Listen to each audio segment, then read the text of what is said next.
जितने भी दारू के ठेके हैं, मधुशालाएं हैं, उन पे सब पे तिरपाल डाल दी गई। अगर मांस से अपवित्रता होती है, यानी कि पवित्रता कावड़ियाओं की भंग होती है, तो भाई दारू से क्यों नहीं होती? आप दारू के ठेके भी बंद कर दो, तो कहीं ना कहीं उसमें चूंकि सरकार को रेवेन्यू जनरेट हो रहा।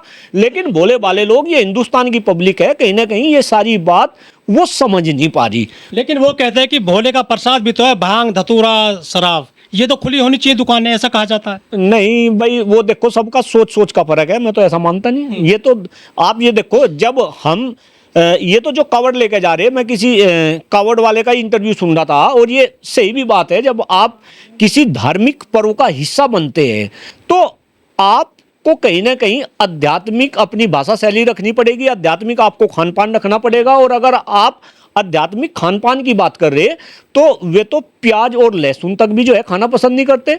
तो जब प्याज और लहसुन तक कावड़ वाले खाना पसंद नहीं करते, तो उसमें फिर शराब की बात कहाँ से आ गई, भांग धतूरे की बात कहाँ से आ गई? ये तो मेरी सोच से परे है, हम तो नहीं मानते। हम भी जो है भाई धार्मिक आदमी है, धर्म में हम भी जो है विश्वास रखते हैं।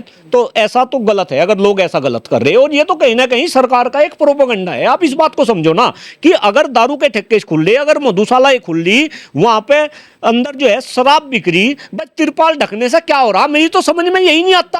पवित्र महीना है ये। है तो तिरपाल ढकने से क्या हो रहा? जब स्कूल बंद हो सके तो ये बंद क्यों नहीं हो सकते? मैं तो कह रहा, जब प्रदेश में जो है योगी जी के सुपरविजन में सरकार चल रही, और योगी जी भी नाम के पहले योगी लग रहा, तो क्या योगी जी को यह बात समझ नहीं आती कि भाई शराब के ठेके के ऊपर तिरपाल डालने से उससे हो क्या रहा? आप ऐसा ड्रामा क्यों कर रहे हैं? मैं तो ऐसा ड्रामा ही कह रहा, आप ऐसा ड्रामा क्यों कर रहे हैं? आप खोल दो, अगर आपको भाई खुलवाने, अब तिरपाल आपने डाल दी, अंदर जो है दारू की बोतलें खरीदी जा रही, इससे क्या हो रहा? आप क्यों नहीं बंद करते? देखिए श्रीमान जी, भाई शिक्षा की बात तो होनी चाहिए, और इसमें भी कोई शक नहीं कि सावन का महीना और कावड़ शुरू होगी और स्कूल मेरे ख्याल से बंद हो गए, ऐसा जो है आदेश सरकार ने दे दिया। तो ये कहीं ना कहीं लोगों को सोचना पड़ेगा, क्या कावड़ जरूरी है या शिक्षा जरूरी है, या देश में कावड़ भी चल सके और जो है शिक्षा भी चल सके? ये तो कहीं ना कहीं हिंदुस्तान के 143 करोड़ लोगों को इस बात पे सोचना पड़ेगा। 1 महीने के लिए आप स्कूल बंद नहीं कर सकते क्या? नहीं, मैं कह रहा स्कूल तो एक भी दिन बंद नहीं होने चाहिए। आप तो 1 महीने की बात कर रहे हैं। भाई आप एक बात बताओ, ये स्कूल क्यों नहीं चल सकते और कावड़ भी क्यों नहीं चल सकती? दोनों काम एक साथ क्यों नहीं हो सकते? और फिर आप एक तरफ जो है मधुशालाएं खुले रखेंगे और आप जो है मास्क पे पाबंदी लगाओगे, स्कूलों को आप बंद करेंगे। मैं आपकी जानकारी के लिए बताऊं, शिक्षा पे चर्चा नाम से एक कार्यक्रम हमने पूरे हिंदुस्तान में कर रखा। उस कार्यक्रम को हमें 20 तारीख को जनपद शामली में करना था, लेकिन कावड़ के चलते हमें उस कार्यक्रम को पोस्टपोन करके अब 3 अगस्त को करना पड़ा।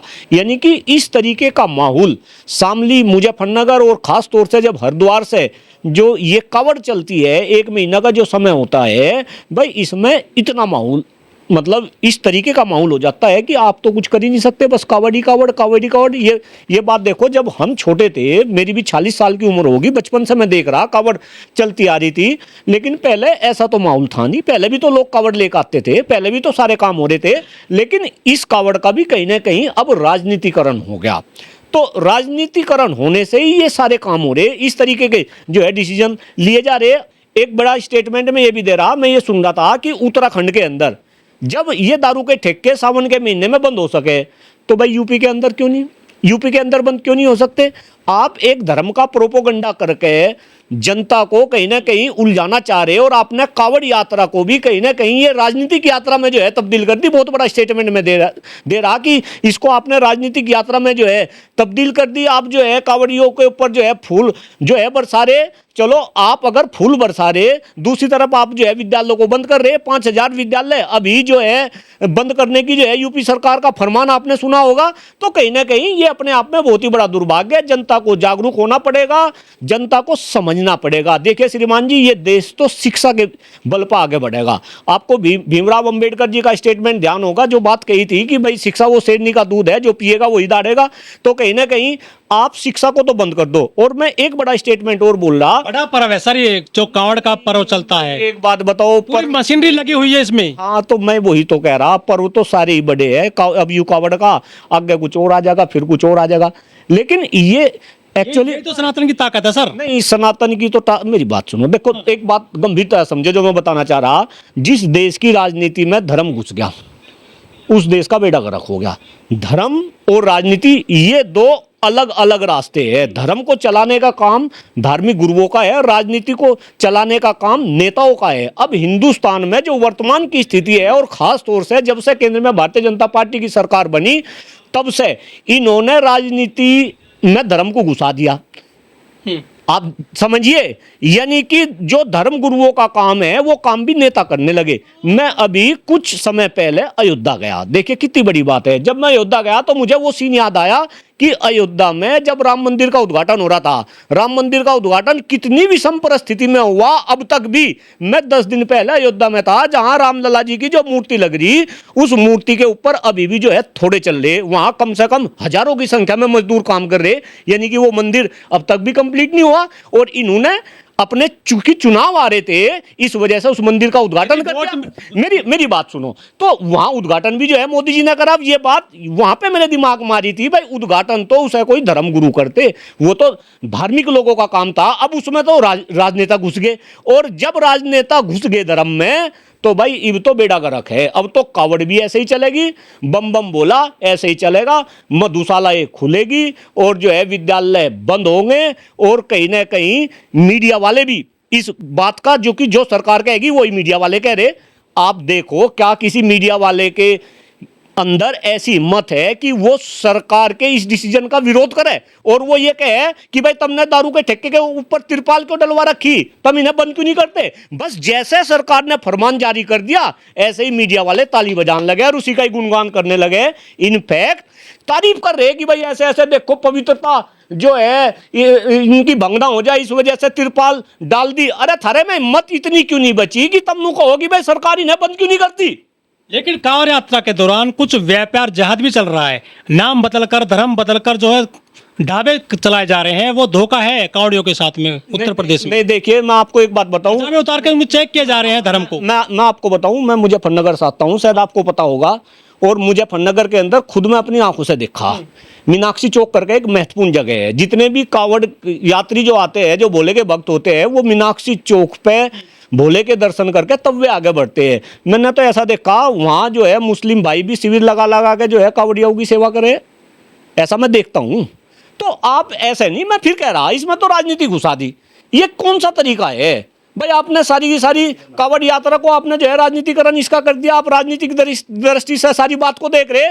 और खास तौर से मैं भारतीय जनता पार्टी को ये सचेत कर रहा, अब आपकी चाल को सब लोग समझ गए। और खास तौर से पश्चिम उत्तर प्रदेश से मुजफ्फरनगर व पश्चिम उत्तर प्रदेश वाले तो समझ गए। और तुम्हें जनता करारा जवाब दे रही। अभी देख लो, लोकसभा के चुनाव हो रहे थे, पश्चिम उत्तर प्रदेश में कितना बुरा हाल करा। आप सहारनपुर की बात करो, आप जो है मुजफ्फरनगर की बात करो, आप कैराना की बात करो, मेरठ में भी इनका बुरा हाल था। वहां भी पता नहीं जो है रामजी बाद में कैसे जो है विजयी हो गए। तो कहीं ना कहीं भारतीय जनता पार्टी वाले इस बात को समझे कि जनता आपकी चाल को समझ गई। आप धर्म के अंदर जितनी राजनीति घुसाओगे आपका उतना ही पतन होगा। आप असली मुद्दों की बात नहीं करते, जो काम आपको करने थे वे करते नहीं। जो आपने वादे करे थे, बताओ कहाँ गए सारे के सारे वादे, कहाँ गई महंगाई, कहाँ गया भ्रष्टाचार, कहाँ गया काला धन, कहाँ गई गंगा की सफाई, कहाँ गई 2 करोड़ युवाओं को जो है प्रतिवर्ष रोजगार, कहाँ गई किसानों की आमदनी दुगनी, कहाँ गई बुलेट ट्रेन, कहाँ गए 100 स्मार्ट सिटी। अगर सारे गिनवाने लगूं तो मेरे ख्याल से 2 घंटे हो जाएंगे। उन मुद्दों पर तो आप काम नहीं करते। और बस जनता को धर्म धर्म धर्म, कभी कांवड़ यात्रा और कभी जल्लूस निकाल ले और फिर उन्होंने भगदड़ मचवा। विरोधी है क्या जो इस तरह से बात कर रहे हो? कांवड़ लाए जिंदगी में कभी ना। ये एक बात बताओ, अच्छा जो कांवड़ लेका होगा वही सनातनी होगा क्या? वही सनातनी होगा क्या? कांवड़ लाने से सनातनी होने का सर्टिफिकेट मिल जाएगा। और मैं तो आपको ये बता रहा भाई, देखो हो सके कुछ लोगों को मेरी बात से मिर्ची लगे। जो लोग सनातनी की बात करते हैं उन्हें तो सनातनी का मतलब भी नहीं पता। और हो सके आप भी मेरे से क्वेश्चन कर रहे, श्रीमान जी बुरा मत मानना, हो सके आपको भी अगर मैं सनातन का मतलब जानने लगूं तो आपको भी सनातन का मतलब नहीं पता जी। लोग जो है कहाँ किस भेड़ चाल में। एक बात बताओ, सनातन का मतलब है धार्मिक होना। धार्मिक होने का मतलब है आप दयालु हो, आप परोपकारी हो, आप अहिंसावादी हो, आप जो है दूसरों पे दया करने वाले हो, आप बड़े दानी हो। ये सारे के सारे अध्यात्म के गुण हैं। अब मुझे आप बता दो, अगर आप सनातनी की बात कर रहे, आप जो है अहिंसा की बात करोगे, आप असत्य बोलेंगे, आप जो है कहीं ना कहीं आपका खान पीन उस तरीका है, और फिर आप सनातनी अपने आप को कह रहे हैं, तो भाई अपने आप में तो बहुत ही बड़ा सोचनीय और गंभीर विषय है।